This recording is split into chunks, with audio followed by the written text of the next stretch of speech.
ना वो चाय वाला है और ना ये गाय वाला है, ना वो चाय वाला है और ना ये गाय वाला है। अंबानी और अडानी का साला है और दोनों ने मिलकर देश बेच डाला है। मुलायम सिंह जी से और अखिलेश से ही है। लेकिन 2 बार तो लोकसभा का चुनाव हार चुके हैं। एक्सप्रेस वे बनाया, हार और जीत तो पहलवान जब कुश्ती में लड़ता है तो हारेगा भी जीतेगा भी। अब आपका पहले से ही 400 पार ईवीएम सेट है। अच्छा, ईवीएम पे आप मुद्दा उठा, आप पहले से ही कहने लगे कि अब की बार 400 पार, तो इसका मतलब ईवीएम सेट हो गया भाई। हम वोट कहीं डालेंगे, पहले से तय है कि 400 पार। नौकरी किसको देनी थी? योगी जी को देनी थी नौकरी। पेपर लीक करा दिया योगी जी ने और नाम लगा दिया अखिलेश भैया का। हम सत्ता में अडानी गरीब है या किसान? दोनों ही गरीब हैं। बताइए, दोनों ही गरीब आज की। अडानी को अगर 20,000 करोड़ माफ किया जाता तो किसानों के बिल नहीं माफ किए जा सकते। तो आप किसानों के लिए ये गाय आवारा ढीली क्या है? ये डीजल का पैसा बढ़ाया, बिजली का बिल बढ़ाया, कितने रूप में ले रहा है? अच्छा, इससे पहले होनी चाहिए सरकार चेंज होनी चाहिए, यानी कि युवाओं को नौकरी नहीं। हाँ बिल्कुल सीधी बात है। आपने पढ़ाई की है? हाँ भैया की है। हम बीएससी एग्रीकल्चर कर रहे हैं जनता कॉलेज में। हमें जो वोट करोगे पीएम के चेहरे पर या सीएम के चेहरे पर या जो सांसद के चेहरे पर? मोदी के चेहरे पर। मोदी के चेहरे पर, यानी रामशंकर कठेरिया का यहाँ पर ज्यादा कोई अस्तित्व नहीं है। नहीं है। मोदी को चेहरे को देखकर यानी आप लोग वोट करेंगे। मानते हैं आप लोग कि रामशंकर कठेरिया ने विकास किया या नहीं किया? कुछ ऐसा है आपके मन में? रामशंकर कठेरिया में ही निगाह में तो कोई विकास नहीं किया। नमस्कार, मैं हूं असलम अंसारी और आप देख रहे हैं भारत टीवी 24/7। इस वक्त हम इटावा में मौजूद हैं। लोकसभा चुनाव नजदीक आ चुका है। बात की जाए प्रत्याशियों की तो भाजपा ने अपने प्रत्याशी पर दूसरी बार भरोसा जताते हुए इटावा से रामशंकर कठेरिया को टिकट दिया है। लेकिन समाजवादी पार्टी की बात की जाए, इंडिया गठबंधन की बात की जाए तो उनकी तरफ से अभी तक प्रत्याशी सामने नहीं आया है। लेकिन यहाँ पर कुछ लोग मौजूद हैं, हम उनसे जानेंगे कि आखिर वो इस बार किस चेहरे पर वोट देना चाहते हैं, कि पीएम के चेहरे पर या सीएम के चेहरे पर, या वाकई में रामशंकर कठेरिया जो है वो अपने चेहरे पर चुनाव जीतेंगे। क्या नाम है आपका? शशिकांत पोरवाल। कहाँ के रहने वाले हो? यही बकेवर के। अच्छा, इस बार भारतीय जनता पार्टी की तरफ से, कार्यालय की तरफ से दोबारा से रामशंकर कठेरिया पर भरोसा जताया गया है। किस नजरिए से आप देख रहे हैं, कैसा चुनाव होगा ये? चुनाव रामशंकर कठेरिया जीतेंगे। अच्छा, किसके चेहरे पर ये चुनाव लड़ा जा रहा है? आप जो वोट करने जाएंगे, पीएम का चेहरा देखेंगे या सीएम को देखेंगे या रामशंकर कठेरिया को? सीएम को। योगी आदित्यनाथ के चेहरे पर वोट देंगे? जी हाँ। अच्छा, ये बताइए, रामशंकर कठेरिया ने कोई विकास कराया हो जो आपको याद हो? नहीं, उनका विकास को तो नहीं, विकास तो हुआ ही है, तब तो उनको वोट दिया जाएगा। अच्छा, कोई विकास हो जो आपको याद हो कि भारत सरकार के विकास के वादे ही उन्होंने? रामशंकर कठेरिया कोई सिंगल तो विकास कर नहीं पाएंगे जब तक सरकार का उसका हाथ में नहीं होगा। अच्छा, उन्होंने इटावा के लिए कुछ स्पेशल किया हो? इटावा के लिए सब स्पेशल ही किया है सरकार अपने साथ। कहीं ऐसा तो नहीं कि भारत सरकार जितनी योजना लाई हो उन सारी योजनाओं को रामशंकर कठेरिया ने जनता के बीच पहुंचाने का काम किया? हाँ, जनता को पहुंचाने का काम किया है। यही है। यहाँ पर कुछ और लोग मौजूद है। क्या नाम है आपका? मेरा नाम भी अनिश कुमार। भारतीय जनता पार्टी ने अपना प्रत्याशी उतार दिया है और रामशंकर कठेरिया पर भरोसा जताया। आप इस बार का चुनाव किस नजरिए से देख रहे हैं? कौन सा प्रत्याशी की जीत होगी? कैसी जीत देख रहे हैं? बताओ कि समय बताएगा कि वैसे रामशंकर कठेरिया जी की जीत 100% होगी। अच्छा, ये बताओ, आप लोग जो वोट करने जाते हो वो सीएम के चेहरे पर या पीएम के चेहरे पर या रामशंकर कठेरिया के, किसके चेहरे पर वोट करते हैं? वो राष्ट्र हित में वोट करते हैं। राष्ट्र हित में वोट करते हैं। फिर भी एक अनुमान विकास को देखकर करते हैं। क्या लगता है आपको कि पीएम ने 9 साल में विकास किया है या नहीं किया है? विकास 100% विकास किया है प्रधानमंत्री मोदी जी ने। यहाँ पर एक लोग है जो स्कूटी से रुक गए। दादा, क्या नाम है आपका? संजय दीक्षित। कैसा देख रहे हैं इस बार का लोकसभा चुनाव आप? ठीक चल रहा है। अच्छा, इटावा से भारतीय जनता पार्टी ने रामशंकर कठेरिया पर दोबारा भरोसा जताते हुए उन्हें चुनाव मैदान में उतारा है। क्या लगता है कि भारतीय जनता पार्टी इस बार सीट अपनी बचा पाई? हाँ, बचा ले तो लेनी चाहिए। अच्छा, ये बताओ, आप लोग जो वोट करते हैं पीएम के चेहरे पर या सीएम के चेहरे पर या विकास पर या रामशंकर कठेरिया के चेहरे पर, किस पर वोट दिया जाता है? मोदी जी के। मोदी जी के चेहरे पर, यानी कि रामशंकर कठेरिया का अस्तित्व ज्यादा नहीं है मोदी का? मोदी जी का। कहीं ऐसा तो नहीं कि राम मंदिर को लेकर आप लोग ज्यादा उत्साहित हों और वोट? नहीं, ऐसा कुछ नहीं। मोदी के चेहरे पर यानी कि चुनाव होगा, मोदी को पीएम देखना चाहते हैं? जी। मोदी ने विकास किया है? हाँ, क्यों नहीं किया। अच्छा, ऐसा मानते हैं आप लोग कि रामशंकर कठेरिया ने विकास किया या नहीं किया? कुछ ऐसा है आपके मन में? रामशंकर कठेरिया में ही निगाह में तो कोई विकास नहीं किया। यानी कि आप पीएम के चेहरे पर वोट करेंगे। जी। यहाँ पर और भी लोग मौजूद हैं, हम उनसे बात करने की कोशिश करेंगे। क्या नाम है आपका? शेषमणि राजपूत। इस बार का लोकसभा चुनाव आप किस नजरिए से देख रहे हैं, कैसा होगा ये लोकसभा? ये तीसरी बार मोदी जी फिर प्रधानमंत्री बनने जा रहे हैं। अच्छा, आप लोग जो वोट करेंगे मोदी के चेहरे पर वोट करेंगे या इटावा के सांसद रामशंकर कठेरिया के चेहरे पर वोट करेंगे? रामशंकर कठेरिया का भी काम सराहनीय है। अच्छा, कोई ऐसा विकास जो इटावा में उन्होंने कराया हो अपनी तरफ से और आपको याद हो? अब जैसे सड़कों का जाल है और सड़कों की पुनः मरम्मत है, बांध हैं, पुल हैं, उन्होंने सराहनीय काम किए हैं। कहीं ऐसा तो नहीं है कि आप लोग जो वोट देने जाते हैं वो पीएम के चेहरे को देखकर वोट देते हो? रामशंकर कठेरिया का अस्तित्व यहाँ पर कुछ नहीं है? नहीं, संसद जी का अस्तित्व भी है और गरीबों की मसीहा भी हैं, गरीबों की बात भी सुनते हैं वो, और मोदी का चेहरा तो लोकप्रिय है ही। अच्छा, यहाँ पर जो गठबंधन सामने आ रहा है निकल कर, इंडिया गठबंधन है जो जिसमें तमाम पार्टियों की गठबंधन है, उसको आप किस नजरिए से देख रहे हैं? क्योंकि इटावा सपा का गढ़ रहा है और मुलायम सिंह काफी साल से यहाँ पर यानी राजनीति में दौर में रहे हैं, उनका कोई बेनिफिट मिलेगा सपा के गढ़ का कि इधर से सपा का कोई प्रत्याशी अगर उतारते हैं तो जीत हासिल हो? कई पंचवर्षीय से इटावा की लोकसभा की सीट भी बीजेपी के हाथों ही रही है। अच्छा, एक चर्चा ये भी चल रही है कि चंद्रशेखर आजाद को हो सकता है इटावा से अगर टिकट दिया जाता है तो जीत किसकी होगी? ये तो भविष्य के गर्व में बात है।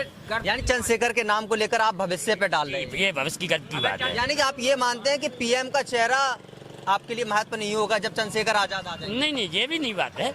ये जरूर नहीं इटावा की सीट से ही मतलब कुछ हो जाए। अगर चंद्रशेखर जब चुनाव लड़ते हैं तब आप क्या मानेंगे? तो कह तो रहा हूँ मैं, अभी भविष्य के गर्व की बात है। अभी नहीं कुछ कह सकते। यहाँ पर और भी लोग मौजूद है। क्या नाम है आपका? श्याम सिंह। बोलो। अच्छा, इस बार का लोकसभा चुनाव किस नजरिए हम से? ये पूछना चाहते हैं अब, पूछिए। ये सरकार गरीबों के हक में काम कर रही या अमीरों के? आप बताइए। आप बताएं, आप क्वेश्चन किया आपने, हाँ। आप बताएं किसके काम में हक में कर रही है? हम आपसे पूछना चाहते हैं, बताइए। दोनों के लिए। अडानी गरीब है या किसान? दोनों ही गरीब हैं, बताइए। दोनों ही गरीब आज की। अडानी को अगर 20,000 करोड़ माफ किया जाता तो किसानों के बिल नहीं माफ किए जा सकते? तो आप उठाइए ना। आपसे पूछ रहे हैं, बताओ जवाब। हमसे क्यों? हम भी तो सरकार से पूछते हैं। इसीलिए तो नहीं बोल रहे, छोड़ो। नहीं बोलो, तुम जवाब ही नहीं दियो। नहीं तो आप दीजिए ना। आप दो। नहीं, आप जवाब तो दे दो। तो हमने आपसे क्वेश्चन कर दिया। अडानी के 20,000 करोड़ माफ हो गए, किसानों के नहीं हुए, तो मोदी जी से आप अपनी आवाज तो पहुंचाइए तो ना। आप अपनी हमें जवाब तो दो। आप उनकी तरफ से आए पूछने? नहीं, हम उनकी तरफ से, आपने ये कैसे कह दिया कि हम उनकी तरफ से हाँ पूछते हैं? हाँ, कैसे आए कह दिया? आए आए, बस कैसे इतना ही रखो तासे। नहीं, बता तो दीजिए आप, बस ये बता दीजिए। हम बता आपने ये दिया। कैसे कह दिया कि मोदी जी की तरफ से आए हैं? क्या बोला जाए, कुछ नहीं, छोड़। नहीं है कोई मुद्दा किसानों के लिए ये गाय आवारा ढीली क्या है ये मुद्दा है तो आप नहीं है। वोट- नहीं नहीं, ये मुद्दा नहीं है। है। परेशान नहीं है, लेकिन लेकिन कितने रूप में ले रहे? डीजल का पैसा बढ़ाया, बिजली का बिल बढ़ाया, कितने रूप में ले रहे? अच्छा, इससे पहले जो सरकारें रही थी क्या उसमें महंगाई नहीं बढ़ी? कितने परसेंट? नहीं, हम आपसे पूछ रहे हैं। हम आपसे पूछ रहे हैं कितने परसेंट? यानी आपको लगता है कि सरकार चेंज होनी चाहिए? हवाई जहाज में चलने वाले गरीब हैं या ट्रेन और बस में चलने वाले? किराया का अंतराल देखिए, किस में घटा किस में बढ़ा। लेकिन सरकार ने तो ट्यूबवेल के जो हम आपसे पूछना चाहते हैं, बताइए। पूछना चाहते हैं आप, पूछिए। हम सारे बताइए, पूछिए। आप भी तो हमें जवाब दें। पूछिए ना। हवाई जहाज में चलने वाले हम कभी बैठे हैं, आप बैठे? गरीब हैं या ट्रेन और बस में चलने वाले गरीब हैं? आपको क्या लगता है? आप बताइए। आपको बताइए ना, आप बताइए। पहले जैसी ट्रेन सुविधाएं रही हैं? बताइए। क्यों नहीं? पहले जब ट्रेन खड़ी होती थी तो 5-5, 6-6 ट्रेनें पास होती थी। आज की डेट में क्या है? वो मालगाड़ी अलग कर दी गई इसलिए। चलिए, हमारे साथ यहाँ पर और भी लोग मौजूद है। क्या नाम विकास। इस बार लोकसभा का चुनाव किस नजरिए से देख रहे हैं आप? लोकसभा का चुनाव ऐसा है भैया कि हमारे हिसाब से मतलब कि सरकार चेंज होनी चाहिए। सरकार चेंज ही होनी चाहिए, यानी कि युवाओं को नौकरी नहीं हाँ, बिल्कुल सीधी बात है। आपने पढ़ाई की है? हाँ भैया, की है। हम BSc एग्रीकल्चर कर रहे हैं जनता कॉलेज में। हम ऐसे हरदोई से रहते हैं, मैंने यहाँ हॉस्टल में रहते रूम लेके। तो आपको क्या लगता है, आप पढ़ाई करने के बाद आपको लग रहा है कि सरकार अगर रही तो नौकरी मिलेगी या नहीं मिलेगी? अगर ये सरकार रही ऐसे चलता रहेगा, बहुत ही कम मिलती रहेगी। लेकिन एक रिश्यू सामने निकल कर आया, रिसर्च सामने निकल कर आया, जिसमें युवा सबसे ज्यादा मोदी को पसंद कर रहे हैं। ऐसा क्यों? ऐसा नहीं है। जब नौकरियां नहीं मिल रही है, बेरोजगारी है, फिर भी युवा वोट क्यों देते हैं? लेकिन है कौन से? अब जो हम लोग ये खड़े युवा आपके सामने खड़े हैं, हम लोग यही चीज तो हम 18+ वाले युवा माने जाते हैं ना। हाँ, तो अब सब खड़े से उनसे पूछे, अब सब युवा है सब। सब सरकार चेंज होनी चाहिए, हमारे साथ यही होना चाहिए, सरकार चेंज होनी चाहिए, बिल्कुल होनी चाहिए यार। यहाँ पर और भी लोग मौजूद हैं। दादा आप नहीं जाइए, आप जाइए नहीं, सुनिए सुनिए, क्या नाम है आपका? ये नहीं बात, इस बार कैसा आप लोकसभा चुनाव देख रहे हैं? अब की बात 400 पार, अब की बात 400 पार, 400 पार कैसे लग रही है? यूपी में कितनी सीटें आएंगी? गठबंधन मिला के 80, गठबंधन बना के 80, और विपक्ष कितनी लेगा फिर उसमें से? 0। अच्छा, विपक्ष की 0 रहेगी। लेकिन यहाँ के लोगों का दावा, युवाओं का ये दावा है कि वो बेरोजगार हैं, उन्हें पढ़ाई करने के बाद नौकरी तक नहीं मिल रही है। सबका अपना अपना मत होता है। अच्छा आप ये बताओ, जो वोट करोगे पीएम के चेहरे पर या सीएम के चेहरे पर या जो सांसद के चेहरे पर? मोदी के चेहरे पर। मोदी के चेहरे पर, यानी रामशंकर कठेरिया का यहाँ पर ज्यादा कोई अस्तित्व नहीं है।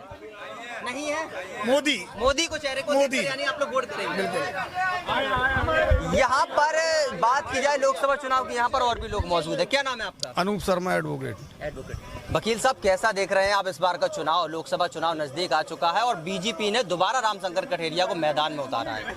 नहीं, अब दोबारा से बीजेपी ने उतारा तो अभी अन्य पार्टियों ने अपने प्रत्याशी भी तो क्लियर नहीं किए हैं, तो अभी क्या कह दिया जाए? जब तक मैदान में और प्रत्याशी ना आए तब तक किसका आकलन क्या करें? अच्छा, एक जानकारी ये भी सामने निकल कर आ रही है, सपा अपने सिंबल पर चंद्रशेखर आजाद को अगर चुनाव लड़ाती है तो कैसी जीत हो सकती है?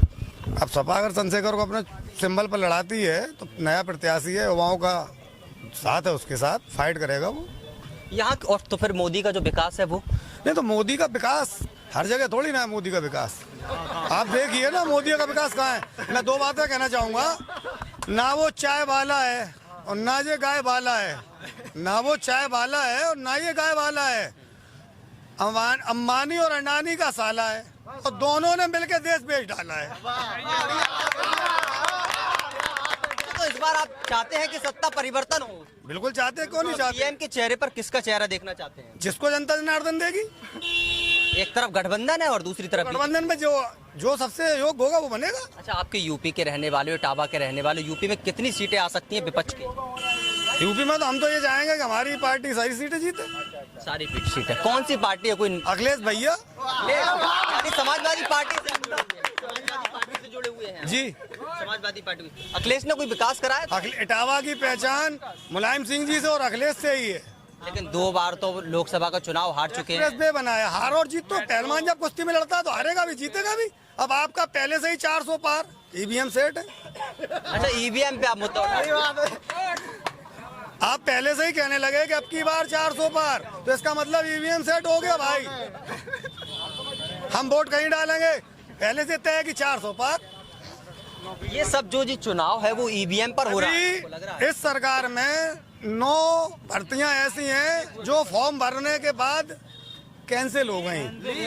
युवाओं का पैसा, युवाओं का मेहनत बर्बाद हो गई। विपक्ष तो सपा के नेताओं के नाम खोलता है। विपक्ष तो रख ही देंगे ऐसे ही। ऐसा है, हम कुछ भी कहें। आप अभी पुलिस भर्ती का जो पेपर है लीक हुआ, क्या सपा ने करा दिया? किसने करा दिया? नौकरी किसको देनी थी? योगी जी को देनी थी नौकरी। पेपर लीक करा दिया योगी जी ने और नाम लगा दिया अखिलेश भैया का। हम सत्ता में नहीं है, कहीं पावर में नहीं है, हम क्या कर देंगे आपका? तो इस बार चाहते हैं कि सत्ता चेंज? बिल्कुल चाहते हैं, और हम तो इटावा जिले की तो बिल्कुल चाहते हैं। इटावा जिले की, लेकिन इटावा से अभी तक सपा ने अपने प्रत्याशी का नाम घोषित नहीं किया। मंथन चल रहा है, ऐसा नाम आएगा जो सबको पसंद आएगा।